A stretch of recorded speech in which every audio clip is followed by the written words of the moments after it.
Hallelujah, hallelujah. ऊंची आवाज में हालेलुया बोलो। आप विश्वास करते प्रभु यीशु मसीह आपके लिए आए? बाइबल कहती एक 12 साल की लहू बहने वाली औरत भीड़ में जाके प्रभु को छूती है और जीसस मुड़ जाते हैं और कहते मुझे किसी ने छुआ है। चेले कहते प्रभु तू ठीक है ना, सारे तेनू छू रहे, देख ला पूरी भीड़ तेरे नाल है और तू कह रहा है कि मैनू किसी ने छुआ।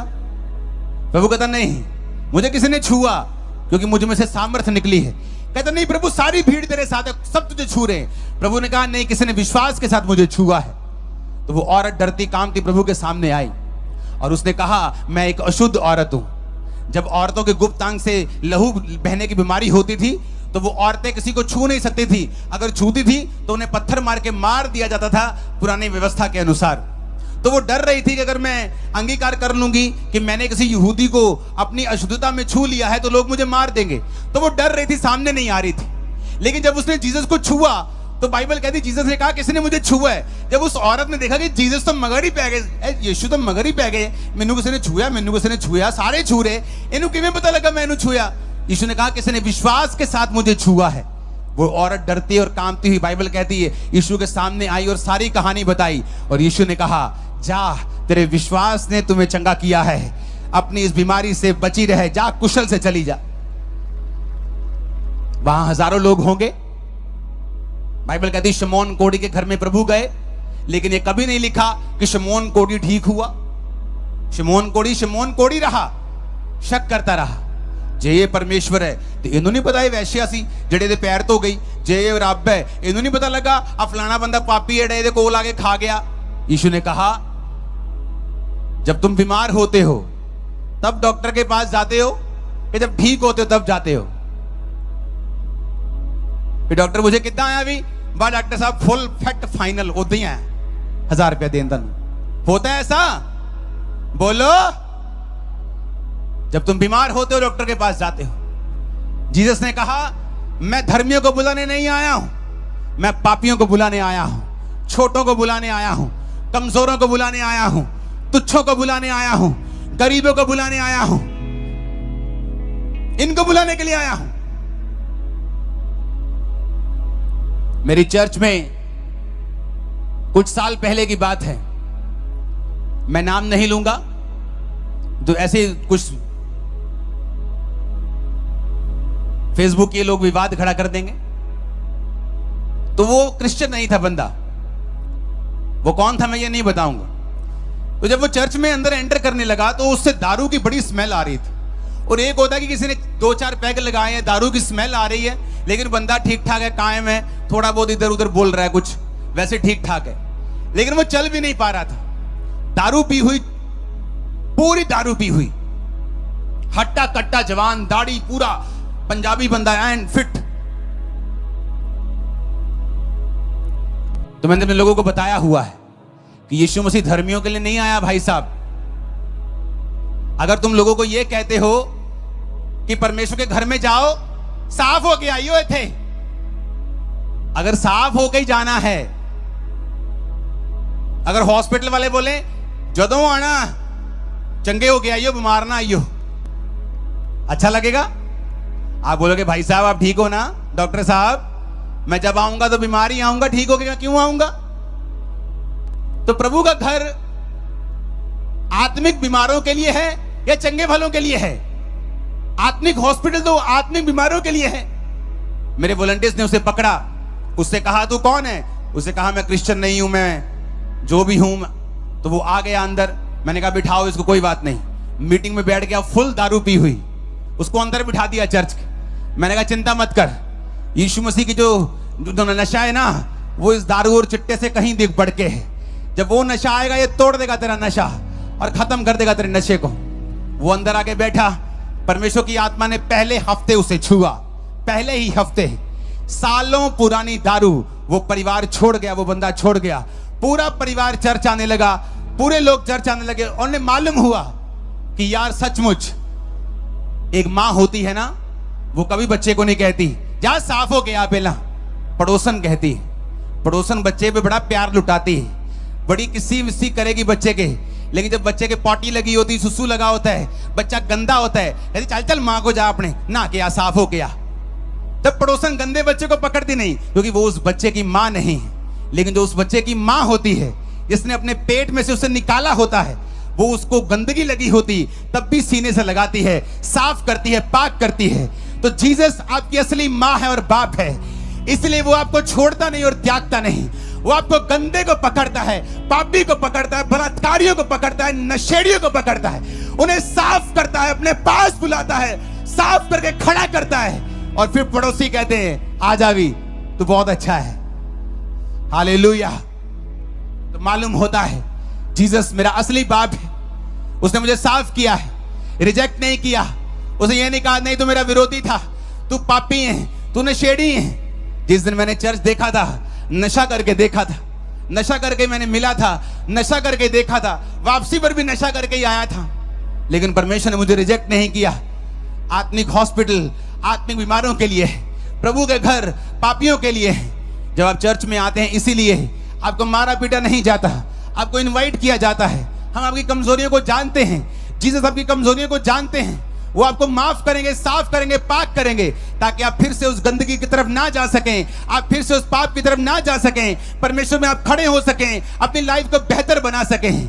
आपकी लाइफ का बेस्ट आपको और आपके परिवार के लिए एंटर कर रहा है इसी 2024 में। आमीन। मेरे को खड़कने वाला चाहिए, आमीन। मैंने कहा मेरे को खड़कने वाला चाहिए चर्च। यीशु ने कहा मैं भेड़ों का द्वार हूं। जीसस क्राइस्ट आपके कभी पीछे से नहीं आते कि ऊपर से चढ़ाए, आपके घर के ऊपर से पीछे दरवाजे से आ गए। यीशु ने कहा जो घर का मालिक है वो आगे से आता है, लेकिन जो चोर होता है पीछे से आता है। आप कभी नहीं ऐसा होगा आपके साथ, आप पे प्रार्थना हो और आप पवित्र आत्मा उतर आए आप पे और आप खेलने लग जाएं और अंदर से आवाज आए मैं यीशु। कभी ऐसा नहीं होगा। यीशु ने कहा चोर आता है चोरी करने, घात करने और नष्ट करने, लेकिन मैं जीवन देने के लिए आता हूं। जब भी यीशु मसीह का आत्मा तुम्हारे अंदर आएगा वो तभी आएगा जब तुम उसे अपना उद्धारकर्ता ग्रहण कर लोगे और पुकारोगे कि प्रभु तेरा आत्मा मुझे मिले, तभी वो आपके अंदर आएगा, क्योंकि वो आपके घर का असली मालिक है। उसने आपको बनाया है, वो जानता है। लोग बोलते हैं चर्च में गए जी इनको पैसे मिल गए इसलिए ये क्रिश्चियन बन गए, ये जी छोटी जाति वाला था ये चर्च में गया, इसको वहां पे कोई डिस्क्रिमिनेशन नहीं हुआ तो तब ये क्रिश्चियन बन गया। ऐसा बिल्कुल भी नहीं है, ऐसा बिल्कुल भी नहीं है। एक व्यक्ति मेरे चर्च में आया, उसने सुना कि चर्च में जाओ तो हल हो जाते हैं। कहता मेरा हल कर दो यार। कहता क्या हुआ? कहता यार मेरी वाइफ से मेरा डिवोर्स नहीं हो रहा, केस लगा हुआ है। कहता चर्च जाया कर हल हो जाएगा। चर्च में आया, प्रार्थना करनी शुरू की, प्रभु यीशु मसीह मेरा जल्दी डिवोर्स हो जाए, मैंने छुड़ाओ छुड़ाओ। और जब लगातार वचन, इसलिए चर्च में जो लोग मेरे आते हैं नए, उनको मैं लगातार चर्च आने के लिए बोलता हूं कि लगातार चर्च आने का मकसद ये होता है कि वचन को वो सुनेंगे और किसी दिन वचन उन्हें आजाद कर देगा। तो वचन चल रहा था, तो वचन में मैं बोल रहा था कि बाइबल के मुताबिक डाइवोर्स लेना पाप है। यीशु नहीं चाहते आप डाइवोर्स लें, बिना व्यभिचार के कारण के और किसी कारण से तुम डिवोर्स नहीं ले सकते, मन मुटाव हो कुछ हो डाइवोर्स नहीं ले सकते। तो वो सोचने लग गया कि भाई साहब ये तो कुछ और ही बोल रहे हैं। अगर यीशु मसीह ने लिखा ही हुआ कि मैं डिवोर्स पाप है तो मैं उसके सामने प्रार्थना करूंगा तो प्रार्थना कबूल कैसे होगी, क्योंकि वो तो कह रहा है ये पाप है। तो उसने अपनी प्रार्थना बदल दी। उसने कहा प्रभु मेरी नहीं तेरी मर्जी पूरी हो, तू चाहता है डिवोर्स ना हो तो ना हो, लेकिन तू मेरे रास्ते खोल। अपने घर में अपने गांव में वापस गया। ਉਹਦੇ ਸਰਪੰਚ ਉਹਦੇ ਨਾਲ ਗੱਲਬਾਤ ਕਰਨ ਲੱਗ ਗਏ, ਜਿਹੜੇ ਪਹਿਲਾਂ ਉਤੋਂ ਦੁਖੀ ਰਹਿੰਦੇ ਸੀ, ਨਾਰਾਜ਼ ਰਹਿੰਦੇ ਸੀ ਕਿ ਤੂੰ ਸਾਡੀ ਪਿੱਠ ਲਵਾਈ, ਤੂੰ ਕੁੜੀ ਨਾਲ ਗਲਤ ਕੀਤਾ। ਪੰਚ ਉਹਦੇ ਨਾਲ ਹੋ ਗਏ, ਸਰਪੰਚ ਉਹਦੇ ਨਾਲ ਹੋ ਗਏ। ਪਰਮੇਸ਼ਰ ਨੇ ਦਇਆ ਕਰਨੀ ਸ਼ੁਰੂ ਕੀਤੀ, ਵਾਈਫ ਨਾਲ ਦੁਆਰਾ ਗੱਲਬਾਤ ਕੀਤੀ, ਦੋਨੋਂ ਘਰ ਆਪਸ ਦੇ ਵਿੱਚ ਫਿਰ ਮਿਲੇ, ਡਾਈਵੋਰਸ ਕੈਂਸਲ ਹੋਇਆ, ਹੋਰ ਬੱਚੇ ਹੋਏ। ਅੱਜ ਉਹ ਪਰਮੇਸ਼ਵਰ ਦੇ ਵਿੱਚ ਨੇ ਦੋਨੋਂ परिवार। अब बताओ जो ऐसा व्यक्ति जिसने यीशु मसीह को चखा है, फिर दुनिया जो मर्जी बोली जाए कि इन्होंने कन्वर्ट कर दिया, इन्होंने पैसा ले लिया, इन्होंने ये कर दिया वो कर दिया।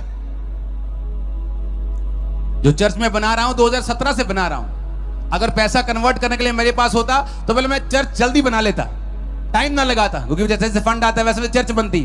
और फंड में गौरा नहीं भेज रहा, गोरे तो पैसे आउंदे ने, ये तो पैसे आउंदे ने, कितों नहीं आउंदे, यही लोग दिंदे ने। ਜਿਹੜੇ ਅੱਜ ਵਾਲੇ ਪੈਸੇ ਉਹ ਸਾਰੇ ਲਾਈਟਾਂ ਵਾਲੇ ਨੂੰ ਦੇ ਜਾਣੇ ਨੇ, ਆ ਟੈਂਟਾਂ ਵਾਲੇ ਨੂੰ ਦੇ ਜਾਣੇ ਨੇ, ਜਿਹੜੇ ਚਰਚ ਆने ने वो चर्च से ला देने ने। हालेलुया। तो ये बात समझने की जरूरत है।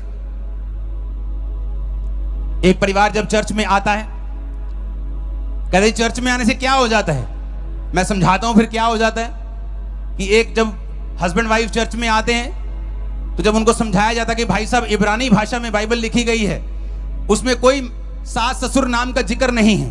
जब तुम्हारी शादी होती है, तुम्हारे हस्बैंड के माता पिता तुम्हारे अपने माता पिता हैं, और तुम्हारे लड़की के माता पिता तुम्हारे हस्बैंड को बोलते तुम्हारे अपने माता पिता हैं। अगर तुम उन्हें सास ससुर की तरह लोगे तो बाइबल के मुताबिक तुम पाप करोगे और तुम्हारी आयु को प्रभु घटाएगा। तो पत्नी सास ससुर की इज्जत करने लग जाती है, पति अपने सास ससुर को माता पिता समझ के इज्जत करने लग जाता है, घर में बरकत आ जाती है। वो पैसा विधवाओं को अपनी कमाई के 10वें अंश से उनकी हेल्प होती है। चर्च में प्रभु के परमेश्वर के काम होते हैं, कमाई में बरकत आ जाती है, परिवार में बरकत आती है। बीमारियां यीशु के कोड़े खाने से हम चंगे हो चुके, वो बोलता है बीमारियां चली जाती हैं। जब व्यक्ति पाप छोड़ता है तो शरीर पर उसका असर होता है, शरीर मजबूत होता है। जो यहोवा की बाट जोते वो नया बल प्राप्त करते जाएंगे। तो लोगों को यह मालूम नहीं होता कि कैसे बदल गए। उनको यह पता होना चाहिए कि वचन से वो बदले हैं, वचन उनको मिला है। आप जब कोई चीज लेते हैं, कोई टीवी लेते हैं, कोई सामान लेते हैं, उसके साथ एक पुस्तक आती है जिसे मैनुअल बुक बोलते हैं। उसमें लिखा होता है कि इसमें क्या क्या फंक्शन है। बाइबल एक मैनुअल बुक है जो आपके और मेरे लिए लिखी गई है। बाइबल एक ऐसी पुस्तक है जिसमें लिखा गया है अपने दोस्तों के साथ कैसा चलना, कैसे दोस्त बनाना, कैसे बिजनेस करना, कैसे माता पिता के साथ चलना, कैसे बच्चों के साथ चलना, कैसे वाइफ के साथ चलना, कैसे समाज के साथ चलना, कैसे बॉस के साथ चलना, कैसे स्टाफ के साथ चलना। तो बाइबल एक मैनुअल पुस्तक है। जब आप इस पुस्तक को, खुदा की लिखी हुई पुस्तक को पढ़ते हैं, आपको अपनी जिंदगी जीने की समझ आती है। कमियां निकलती हैं, बीमारियां निकलती हैं, तकलीफें निकलती हैं। वचन कहता है बाइबल को पढ़ने वाले लोग कभी भी जादू और टोने का शिकार नहीं हो सकते, क्योंकि वो जीवित परमेश्वर के नीचे आ जाते हैं। तो जब लोग वचन को पढ़ना शुरू करते हैं, जीसस को फॉलो करना शुरू करते हैं, तो उनकी लाइफ में अपने आप चेंजिंग्स आती हैं। फिर बाहर देखने वाले लोग जो होते हैं उन्हें लगता है कि ये कन्वर्ट हो गए, लेकिन जो अंदर से प्रभु को जानता है उसे मालूम है कि उसने परमेश्वर से क्या क्या पाया है। मैं आपको आज इनविटेशन देता हूं, चाहे आप क्रिश्चियन हो चाहे नॉन क्रिश्चियन, मैं आपको इनवाइट करता हूं परमेश्वर में एक नया जीवन जीने के लिए, खुदावंद में तौबा के साथ जीने के लिए। आज आप मेरे साथ हैं, कल आप अपनी चर्च में चले जाएंगे, कोई फॉरेन चला जाएगा। आप जहां भी जाएं, जहां भी रहें, खुदावंद के साथ एक होके रहें। चर्च में जाएं, जीवित चर्च का हिस्सा बने, बाइबल को पढ़ें, प्रार्थना को करें, जीसस क्राइस्ट के वचनों को फॉलो करें। आपकी लाइफ कभी भी सेम नहीं होगी। वो सारे कर्ज जो शैतान ने दिए खत्म हो जाएंगे, सारे संघर्ष खत्म हो जाएंगे। आज मेरी लाइफ में कोई संघर्ष नहीं, क्योंकि मैंने उस संघर्ष वाला टाइम देखा है और ये समझा है कि जीसस की इच्छा नहीं है हम संघर्ष करें। लेकिन उस लेवल तक हमें आने के लिए, समझने के लिए, प्रभु के सिस्टम को आत्मा में, वचन कहता है, पौलुस कहता है, तुम्हारी ज्ञान इंद्रियां अभ्यास करते करते पक्की हो जाती हैं। पता लगता है ये पाप है, ये नहीं करना, ये करना, ये शरीर का काम है, आत्मा का काम है। तो परमेश्वर कहता है जब ऐसा तुम करने लगोगे, वचन के पीछे चलने लगोगे, तो तुम्हारा संघर्ष खत्म हो जाएगा। यीशु के पीछे चलो, क्योंकि मैं तुम्हारे संघर्ष को खत्म होते हुए, तुम्हारे आंसुओं को खुदाबंद को पहुंचते हुए देख रहा हूं और तुम्हें हंसते हुए देख रहा हूं। आमीन। मेरे को ऊंचे वाला चाहिए चर्च। मैंने कहा मैं तुमको हंसते हुए देख रहा हूं यीशु मसीह के सामर्थी नाम। तैयार हो यीशु में जीवन बिताने के लिए? मैंने कहा तैयार हो यीशु में जीवन बिताने के लिए? तैयार हो यीशु के पीछे चलने के लिए?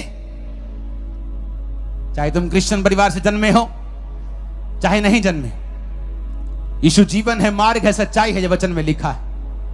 हम उसके पीछे चलेंगे तो हमें बरकत मिलेगी, शैतान के बंधनों से हम आजाद होंगे, बैरी की चालें नाश हो जाएंगी, हम पिता के पास आ जाएंगे, शांति आ जाएगी अंदर जो कभी नहीं मिलती, वैक्यूम खत्म हो जाएगा जिसे कोई दुनिया की ताकत और ब्लेसिंग और कोई परिवार का मेंबर भर नहीं सकता। हालेलुया। इसलिए यीशु ने कहा था मैं तुम्हें अनाथ नहीं छोड़ूंगा, मैं अपना आत्मा तुम्हें दूंगा। तुम्हारे माँ हो, बाप हो, भाई बहन, बेटियां बेटे हो, पवित्र आत्मा नहीं तो तुम अनाथ की तरह हो, खुदा नहीं, प्रभु नहीं तो तुम एक अनाथ की तरह हो। मेरा विश्वास है आज इस वचन को सुनने के बाद आप प्रभु में अपना जीवन बिताएंगे, आप प्रभु में चलेंगे और बरकत को पाएंगे और आशीष को पाएंगे प्रभु यीशु मसीह के सामर्थी नाम में। सब जन खड़े हो जाओ।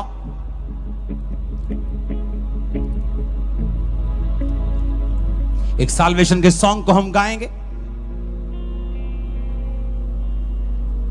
जितने लोग जो प्रभु को नहीं जानते या जानते हैं तब भी प्रभु के पीछे नहीं चलते, जब यह मीटिंग खत्म हो जाएगी आप लोग मीटिंग खत्म होने के बाद आगे आ जाएंगे और मेरी टीम आपके लिए प्रार्थना करेगी, मैं आपके लिए प्रार्थना करूंगा और आपको सिखाया जाएगा कि यीशु मसीह में कैसे चलना है। Don't change spirit. हालेलुया। आप से कोई डिमांड नहीं है हमारी, तो मेरी टीम एक ही बार फोन करती है आपको, उसके बाद आपको कॉल करनी होती है। वो आपको एक बार समझाएगी बाइबल किस तरह पढ़नी है, यीशु को किस तरह से मानना है। वो धर्म नहीं बदलता, जीवन बदलता है। आपको एक बाइबल मिलेगी, आपको प्रेयर पेपर मिलेगा, आपके लिए प्रेयर होगी। मीटिंग के बाद 10-15 मिनट में आपको आगे आना है और अपना नाम लिखाना है और कोई पैसा नहीं, कोई चार्ज नहीं, सब कुछ फ्री है। चर्च में ले हैंड का कोई पैसा नहीं है, अनॉइंटिंग ऑयल का कोई पैसा नहीं है, वहां रहने का कोई पैसा नहीं है, खाने का कोई पैसा नहीं है। जीसस ने कहा तुमने फ्री पाया, तुम फ्री दोगे। आमीन। मेरा यह विश्वास है कि जब हम ये वर्शिप करेंगे, मैं आपके लिए प्रार्थना करूंगा, यीशु मसीह का आत्मा आपको सेम यहां से वापस नहीं जाने देगा। वर्शिप के दौरान आप तौबा करेंगे खुदाबंद से, अपने पापों से मन फिराकर प्रभु के पीछे चलने का फैसला करेंगे। और जब मीटिंग खत्म हो जाएगी, जो लोग प्रभु को जीवन देना चाहते हैं, चाहे वो क्रिश्चियन हो चाहे नॉन क्रिश्चियन हो, जिनको लगता है कि मुझे प्रभु को अपना जीवन फिर से डेडिकेट करना है, वही आगे आएंगे। अपने हाथों को उठा, हिलाओ अपने हाथों को। दे दिया, उसे कुर्बान कर दिया, मिली मुक्ति नया जीवन हो गया। तूने